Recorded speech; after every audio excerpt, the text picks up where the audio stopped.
आप देख रहे हैं इंडिया टाउन न्यूज, भारत की बात। नमस्कार, आप देख रहे हैं इंडिया टाउन न्यूज और मैं हूं आपके साथ गीतांजलि मिश्रा। स्वागत है आज के हमारे खास बुलेटिन राजधानी सरकार धानी में, जहां हम आपको छत्तीसगढ़ की महत्वपूर्ण खबरों से रूबरू कराएंगे। तो चलिए बुलेटिन की शुरुआत करते हैं, लेकिन उससे पहले एक नजर आज की हेडलाइंस पर। साहू समाज ने की माफी की मांग, 10 दिन का अल्टीमेटम, आंदोलन की चेतावनी।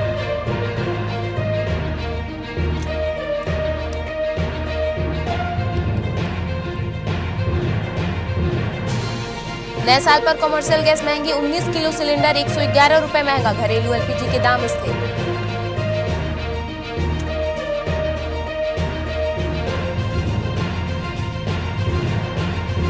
स्वास्थ्य कौशल विकास पर एमओयू, छत्तीसगढ़ में हेल्थ ट्रेनिंग केंद्र, युवाओं के लिए स्वास्थ्य रोजगार।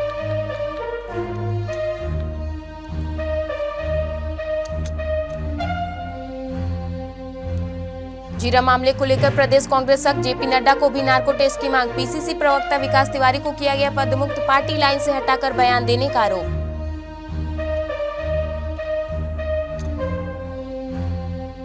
तीसरे बजट सत्र की तैयारी में जुटी सरकार, ओपी चौधरी की टीम सक्रिय, 4 दिन मंत्रियों से होगी 1-to-1 चर्चा।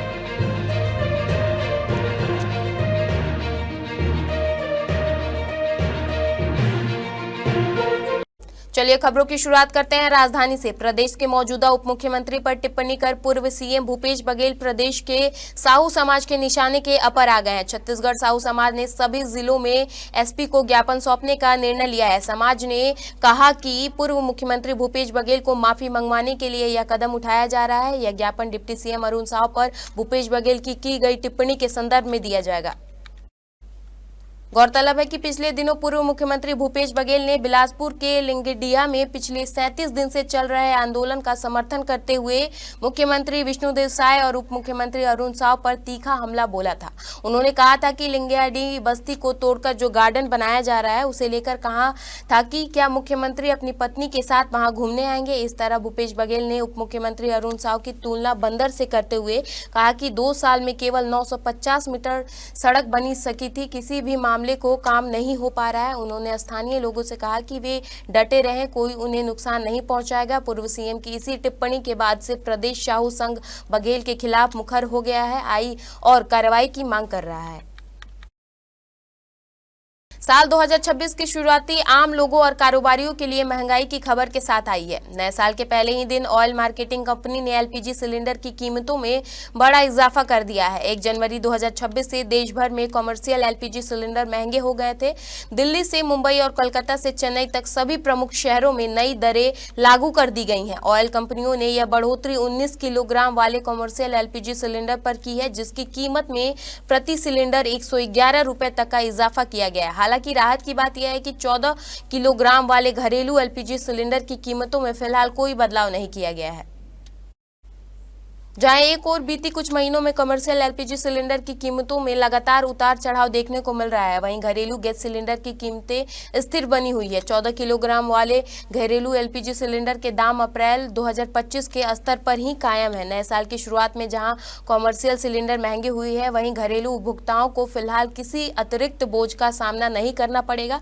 बात करें कि छत्तीसगढ़ वाणिज्यिक एलपीजी की कीमतों में हुई बदलाव का असर छत्तीसगढ़ के सभी जिलों में देखने को मिल रहा है। छत्तीसगढ़ में स्वास्थ्य देखभाल क्षेत्र का दायरा बढ़ाने, गुणवत्तापूर्ण मानव संसाधन तैयार करने और युवाओं के लिए नए रोजगार अवसर सृजित करने के लिए छत्तीसगढ़ राज्य कौशल विकास प्राधिकरण और सत्य साई हेल्थ एवं एजुकेशन ट्रस्ट के बीच एक समझौता ज्ञापन एमओयू पर हस्ताक्षर किए गए। अधिकारियों ने बताया कि मुख्यमंत्री विष्णुदेव साय की उपस्थिति में इस महत्वपूर्ण एमओयू पर हस्ताक्षर किए गए हैं। उन्होंने बताया कि समझौतों का मुख्य उद्देश्य स्वास्थ्य देखभाल प्रशिक्षण केंद्र की स्थापना, युवाओं का कौशल उन्नयन और आधुनिक चिकित्सा सेवाओं की आवश्यकताओं के अनुरूप प्रशिक्षित जनशक्ति तैयार करना है।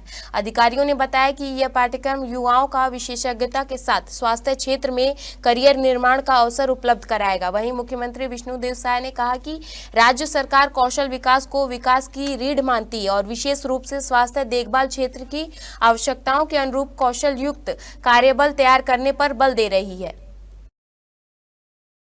झीरम मामले पर बयानबाजी कांग्रेस प्रवक्ता विकास तिवारी को भारी पड़ गई है। झीरम मामले को लेकर बयानबाजी पर प्रदेश कांग्रेस ने सख्त कार्रवाई की है और पीसीसी प्रवक्ता विकास तिवारी को पदमुक्त कर दिया गया है। विकास तिवारी पर पार्टी लाइन से बाहर हटकर बयान देने का आरोप लगाया गया है। प्रदेश अध्यक्ष के निर्देश पर कारण बताओ नोटिस जारी किया गया है। 3 दिन के भीतर लिखित जवाब देने को लेकर नोटिस दिया गया था। आपको बता दें कि विकास तिवारी ने झीरम घाटी कांड के मामले में पूर्व मुख्यमंत्री भूपेश बघेल, पूर्व मंत्री कवासी लखमा का नार्को टेस्ट कराने की मांग की थी। इतना ही नहीं, विकास ने भाजपा के तत्कालीन प्रदेश प्रभारी रहे जेपी नड्डा का भी नार्को टेस्ट की मांग की थी। छत्तीसगढ़ सरकार ने वित्तीय वर्ष 2026-27 के तीसरे बजट की तैयारियां तेज कर दी है। मुख्यमंत्री विष्णुदेव साय के नेतृत्व में सरकार का फोकस इस बार विकास और जन कल्याण की प्राथमिकताओं को मजबूत करने पर है। इस कड़ी में वित्त विभाग ने मंत्री स्तरीय बैठक का विस्तृत कार्यक्रम जारी किया है। 6 से 9 जनवरी तक होने वाले इस बैठक की अध्यक्षता वित्त मंत्री ओपी चौधरी करेंगे। वे 4 दिनों तक मंत्रियों से 1-to-1 चर्चा कर विभागीय प्रस्ताव की समीक्षा करेंगे। 6 से 9 जनवरी 2026 तक नवा रायपुर स्थित मंत्रालय में वित्त मंत्री के कक्ष में होगी। इस दौरान सभी विभाग अपने अपने नवीन बजट मदों और नई परियोजनाओं, प्रस्तावित परियोजनाओं का प्रस्तुतिकरण करेंगे।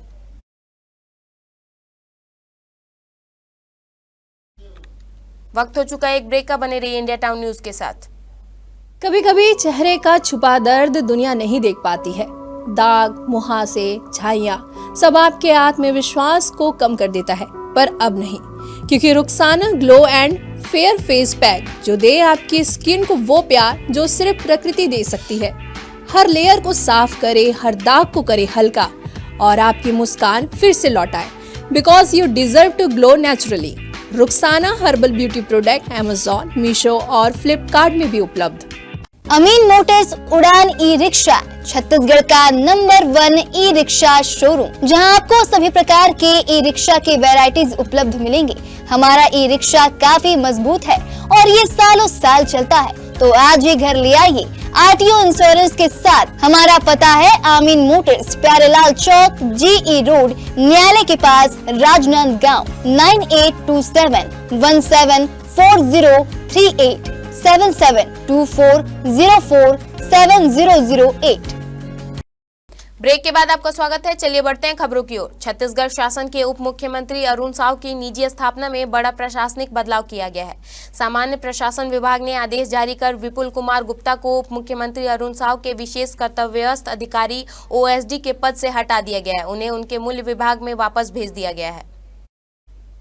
वहीं जिला पंचायत कबीरधाम के मुख्य कार्यपालन अधिकारी अजय कुमार त्रिपाठी को उप मुख्यमंत्री अरुण साव की निजी स्थापना में विशेष कर्तव्यस्थ अधिकारी ओएसडी के रूप में नियुक्त किया गया है। इस बदलाव के साथ अजय कुमार त्रिपाठी अब उप मुख्यमंत्री के कार्यालय में सभी प्रशासनिक और समन्वयात्मक जिम्मेदारियों को देखेंगे। अधिकारियों का कहना है कि इस कदम का उद्देश्य निजी स्थापना के कामकाज में दक्षता और बेहतर प्रशासनिक समन्वय सुनिश्चित करना है। सरकारी आदेश में साफ किया गया है कि नियुक्ति और स्थानांतरण शासन की उच्च प्राथमिकताओं के अनुरूप किए गए हैं।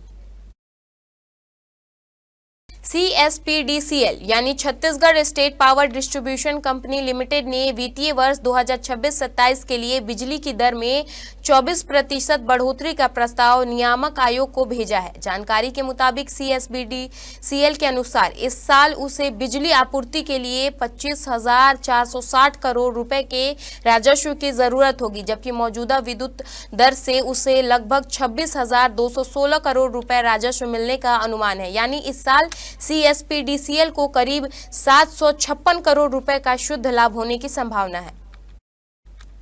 हालांकि पिछले सालों के लगभग 7,064 करोड़ रुपए के नुकसानों को मिलाने के बाद बिजली वितरण कंपनी इस वर्ष लगभग 6,300 करोड़ रुपए के घाटे में रहेगी।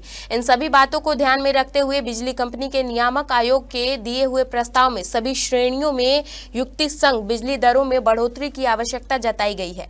अब देखना यह है कि आयोग वितरण कंपनी के प्रस्ताव को कितनी हद तक मान्यता देता है या नई दरों की घोषणा कब करता है।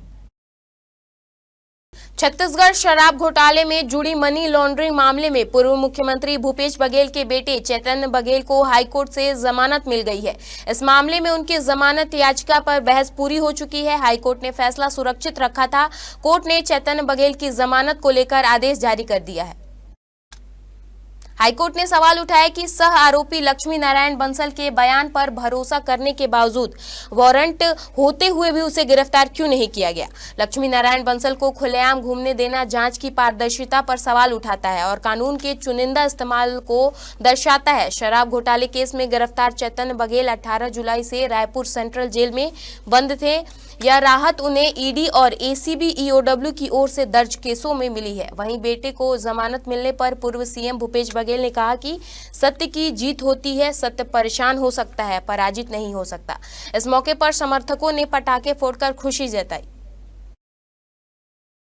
छत्तीसगढ़ आर्म्स फोर्स के लिए 2018 में 1786 पदों पर भर्ती निकाली गई थी। इनमें लगभग 417 कैंडिडेट वेटिंग लिस्ट में थे, जिन्हें 7 साल बाद भी नौकरी नहीं मिल पाई है, जबकि सीएएफ में 3000 से ज्यादा पोस्ट खाली है। 7 साल से ये लोग दफ्तरों और मंत्री के बंगलों के चक्कर काट रहे हैं।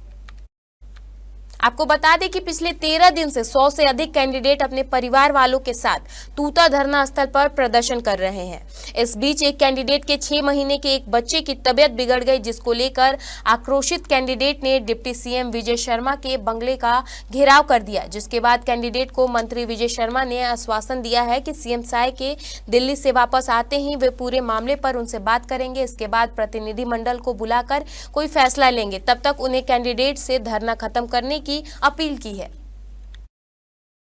छत्तीसगढ़ हाईकोर्ट के जस्टिस एनके व्यास ने अपने अहम फैसले में आरआई पदवृद्धि परीक्षा की प्रक्रिया को निरस्त कर दिया है। साथ ही राज्य शासन के नए सिरे से प्रमोशन एग्जाम लेने की छूट दी है। कोर्ट ने माना है कि पदवृद्धि परीक्षा में अनियमितता बरती गई, जिसके कारण प्रमोशन की प्रक्रिया संदेह के घेरे में है। इस स्थिति में पूरी प्रक्रिया को वैध नहीं माना जा सकता।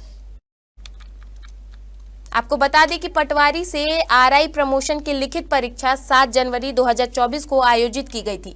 इसमें 2600 से अधिक पटवारी शामिल हुए। 29 फरवरी 2024 को जारी परिणाम में 216 कैंडिडेट्स को प्रशिक्षण के लिए चयनित किया गया, लेकिन बाद में केवल 13 उम्मीदवारों का अंतिम चयन किया गया। इसके बावजूद 22 लोगों को नियुक्ति दे दी गई, जिसके बाद विवाद शुरू हुआ।